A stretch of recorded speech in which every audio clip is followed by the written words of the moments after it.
താമര.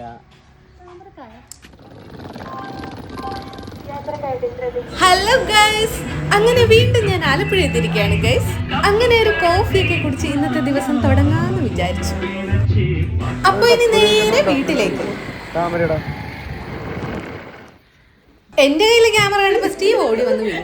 കുഞ്ചുവാണെ കൊക്കിനെ കണക്ക് കിടന്ന് ഉറക്കം. രാവിലെ തന്നെ ഞെട്ടിയ ക്ഷീണത്തില് മോള് കോളേജിൽ പോയി. ഞങ്ങളിപ്പോ താമരയുടെ അരി കിളിപ്പിക്കാൻ പോവാണ് ഗായ്സ്.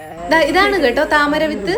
ഇതെങ്ങനെ കിളിപ്പിക്കാൻ വെക്കുന്നതെന്ന് നമുക്ക് വലിയ ഐഡിയ ഇല്ല കേട്ടോ. പിന്നെ ഇതിന്റെ വിത്തിന്റെ തോടിന്റെ ഒരു അറ്റം ഇങ്ങനെ ഒരച്ച് കട്ടി കുറച്ചിട്ട് വേണം വെള്ളത്തിലിടാന്ന് കേട്ടു. നമ്മൾ അതൊന്ന് ജസ്റ്റ് ട്രൈ ചെയ്ത് നോക്കാണേ. അങ്ങനെ നമ്മൾ താമര വിത്ത് സെറ്റ് ചെയ്തു. അങ്ങനെ അൺഎക്സ്പെക്ടഡ് ആയിട്ട് തത്താണ്ടി വന്നിരിക്കുകയാണ്. കുഞ്ചുവിന് രാവിലെ കഴിക്കാൻ അരി റൊട്ടി മതി എന്ന് പറഞ്ഞ് വാശി പിടിച്ചിട്ട് ആന്റി അരി റൊട്ടി ഉണ്ടാക്കിക്കൊണ്ടിരിക്കുകയാണേ. പിന്നെ നമ്മളൊന്ന് ടൗണിൽ പോയ വഴിക്ക് ആലപ്പുഴ ഈസി ബൈയിൽ പോയി. എനിക്ക് ഇഷ്ടപ്പെട്ട ഡ്രസ്സൊക്കെ ട്രയൽ ചെയ്ത് നോക്കിയപ്പോഴാണ് ഞാൻ കണ്ടത് ഈ ഒരു കാറ്റഗറിയിൽ കിടക്കുന്ന ഡ്രസ്സിനെല്ലാം നല്ല ഓഫർ ഉണ്ട് കേട്ടോ. ഒരു പീസ് എടുക്കുവാണെങ്കിൽ 30%, ഒന്നിലധികം പീസ് എടുക്കുവാണെങ്കിൽ 50% ഓഫർ ഉണ്ട് കേട്ടോ. പിന്നെ നമ്മൾ അവിടുത്തെ സാധനങ്ങളൊക്കെ പർച്ചേസ് ചെയ്ത് ഇറങ്ങിയപ്പോഴാണ് ഗൈസ് ഒരു കാര്യം ശ്രദ്ധിച്ചത്. എന്റെ കാതിൽ കിടന്ന സ്റ്റഡ് അങ്ങ് മിസ്സായി. പിന്നെ നമ്മൾ നേരെ തിരിച്ച് വീട്ടിൽ വന്നു. സത്യം പറഞ്ഞ വെയിൽ കൊണ്ട് കരിഞ്ഞുണങ്ങി ഗൈസ്. അപ്പോൾ ഇത്രയേ ഉള്ളൂ ഇന്നത്തെ ചെറിയൊരു short vlog. Okay, Tata, bye bye.